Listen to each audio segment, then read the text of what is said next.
স্বপ্ন, আমরা জীবনে স্বপ্ন দেখতে থাকি, সেটা পূরণ করার পূর্ণ প্রয়াস করে থাকি। কিন্তু এই স্বপ্ন পূরণ না হওয়ার পরিস্থিতিতে আমরা ভেঙে পড়ি, ছিন্ন বিচ্ছিন্ন হই।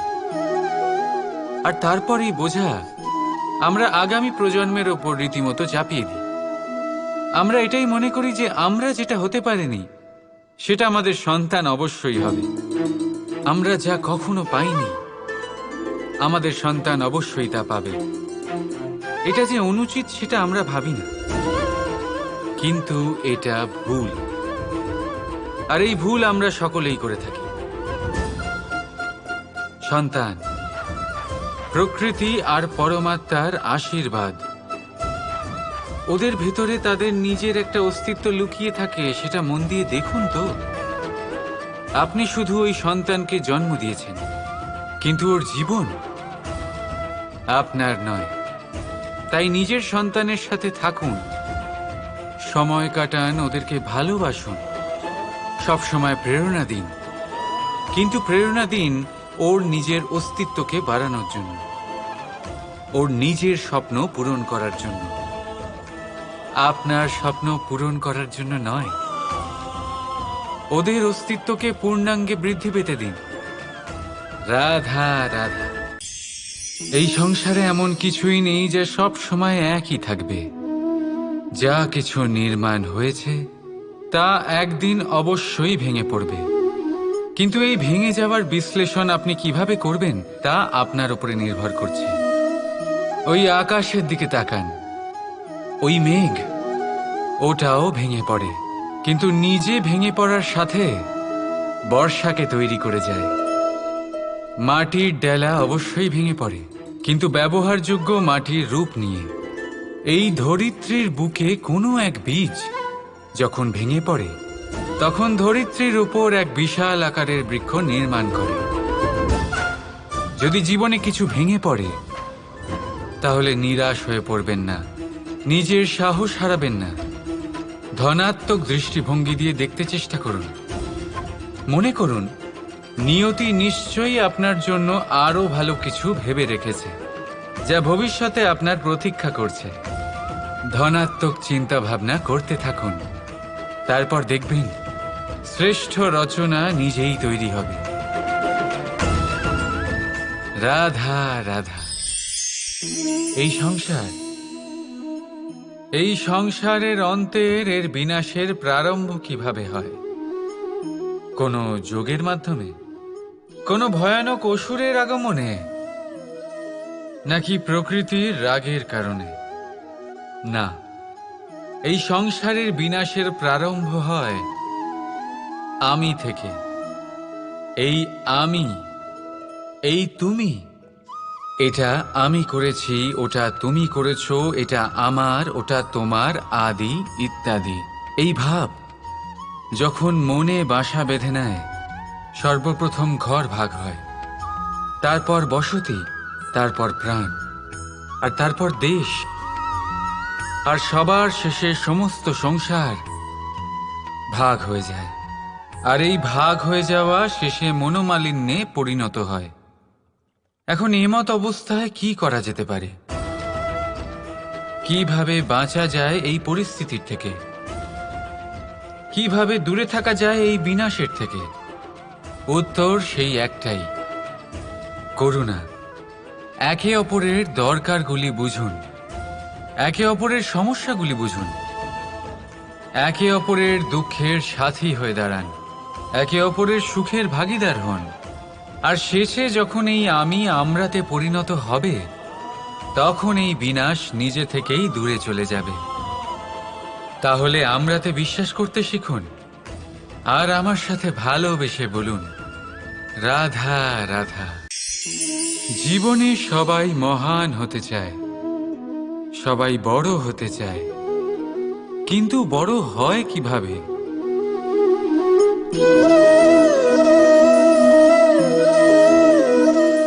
এটা আমার হাতে কি বলুন তো? সর্ষে বীজ? না, এটা হলো বটের বীজ। এই বীজ এত ছোট হয় যে সবার সাথে সহজেই মিশে যায়। বড়ই সহজে ধরণীতে মিশে যায়। কিন্তু যখন এটা বৃক্ষরূপে বড় হয় আর তারপর যখন পড়ে যায়, সমস্ত পরিবেশকে কাঁপিয়ে দেয়। ঠিক এইভাবেই বড় হতে থাকুন, বটের বীজ আর বটের বৃক্ষ। আর যদি জীবনে আপনি সত্যি বড় হতে চান, তবে সর্বপ্রথম নিজের অহংকারকে, নিজের অভিমানকে ছোট করে নিন। এত ছোট যাতে সবার সাথে বসতে পারেন, কিন্তু অন্তর থেকে এত বড় হয়ে যান যাতে যখন আপনি উঠবেন তখন কেউ যাতে আর বসে না থাকতে পারে। রাধা রাধা। আমি অনেক মানুষকে এটা বলতে শুনেছি যে মানুষ মানেই ভুলের বাক্স, মানুষ নাকি ভুলে ভর্তি পুতুল। আর এটাই সত্যি। দেখুন, ভুল কার দ্বারা হয় না, প্রত্যেকের দ্বারা হয়। আর একটা নয়, অনেক ভুল হয়।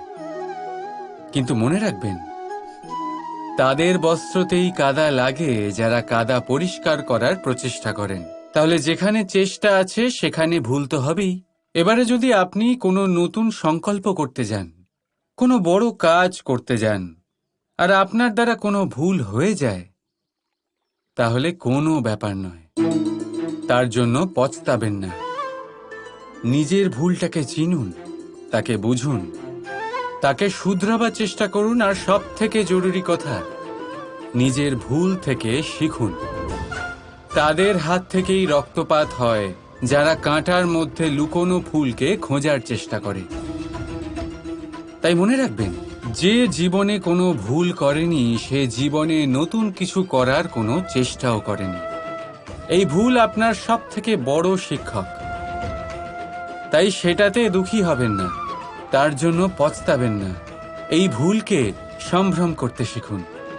তারপর দেখবেন আপনি নিজেকে জীবনে আরো শিখরে নিয়ে যাবেন। রাধা রাধা। কেমন আছেন আপনারা? জিজ্ঞেস করলাম এই কারণে, কারণ আজকের দিনে দাঁড়িয়ে আশেপাশে যাকেই দেখছি সে দুঃখী আর ব্যাকুল। সে ভাবে সংসারে সব থেকে বেশি দুঃখ শুধু তার জীবনেই আছে, সব থেকে বেশি সমস্যা তার জীবনেই আছে। সংসারে এমন কেউ নেই যার জীবনে কোনো সমস্যা নেই, আর সংসারে এমন কোনো সমস্যা নেই যেটার সমাধান মানুষের কাছে নেই। কিন্তু সেই সমাধান খোঁজার জন্য নিজের বন্ধ দ্বারগুলিকে খুলে এগিয়ে যেতে হবে, সাহস করে এগিয়ে যেতে হবে। কিন্তু কিছু মানুষ কি করেন, নিজের মাথায় হাত দিয়ে কোনো এক কোণায় বসে নিরাশ হয়ে নিজের ভাগ্যকে তিরস্কার করেন। না, এটা কখনোই করবেন না। কর্ম করুন, এগিয়ে যান, সাহস দেখান। আর সব থেকে জরুরি কথা, সংযম হারাবেন না। কারণ আপনার লক্ষ্য যতই কঠিন হোক না কেন, সেটা অবধি পৌঁছানোর রাস্তা আপনার পায়ের তলা দিয়ে সর্বদাই যাবে। রাধা রাধা। আসুন আপনাদের স্বাগত জানাই। আমাদের আশেপাশে এরকম অনেক মানুষ থাকেন যারা খুব ভালোভাবে কথা বলতে পারেন, যারা নিজের মিষ্টি কথায় সবাইকে আকর্ষিত করেন, আর সেই জন্যই তিনি আকর্ষণের কেন্দ্র হয়ে যান। আর আমাদের আশেপাশে এমনও কিছু মানুষ থাকেন যাদের কথা আমাদের আঘাত করে, যাদের নজর আমরা চিরকাল এড়িয়ে চলতে পছন্দ করি, তাই না? শব্দ, এই শব্দ অত্যন্ত শক্তিশালী হয়। যদি এই শব্দ নবজীবন দান করতে পারে, তবে এই শব্দ প্রাণও হরণ করে নিতে পারে। যেমন একটা শব্দ মন্ত্র হয়ে জীবনে আশা আনে, তেমনি অন্য কোনো কুশব্দ আমাদের দুঃখ দেয়, আমাদের মনে ক্রোধ জাগ্রত করে। কেন? কারণ আমাদের কথা অমূল্য, আমাদের শব্দ ব্রহ্মা। তাই অত্যন্ত ভেবেচিন্তে মনের দাড়িপাল্লায় মেপে নিজের শব্দ প্রয়োগ করবেন, কারণ এই শব্দ দিয়েই শুরু আর এই শব্দ দিয়েই শেষ। রাধা রাধা। প্রেম। দাদা আমাকে সর্বদাই জিজ্ঞেস করেন যে কানাই, এই প্রেম আসলে ঠিক কি? মানলাম যে এটা সমর্পণ, মানলাম এটা একে অপরের মধ্যে হারিয়ে যাওয়া, কিন্তু এর অনুভূতি কিরকম, এর অনুভব কিরকম? দেখুন, প্রেম কি তা সম্পূর্ণরূপে বোঝানো কানাইয়ের সাধ্য তো অবশ্যই নয়, কারণ এই প্রেম এতটাই মহান। কিন্তু প্রেমের বিশুদ্ধ অনুভূতির বিষয়ে আমি বলতে পারি নিজের অনুভূতি থেকে। দেখুন, প্রেম হলো সেই রং যা জীবনে মধু ভরে দেয়। প্রেম সেই ভাবনা যা মুহূর্তের মধ্যে মুখে হাসি এনে দেয়।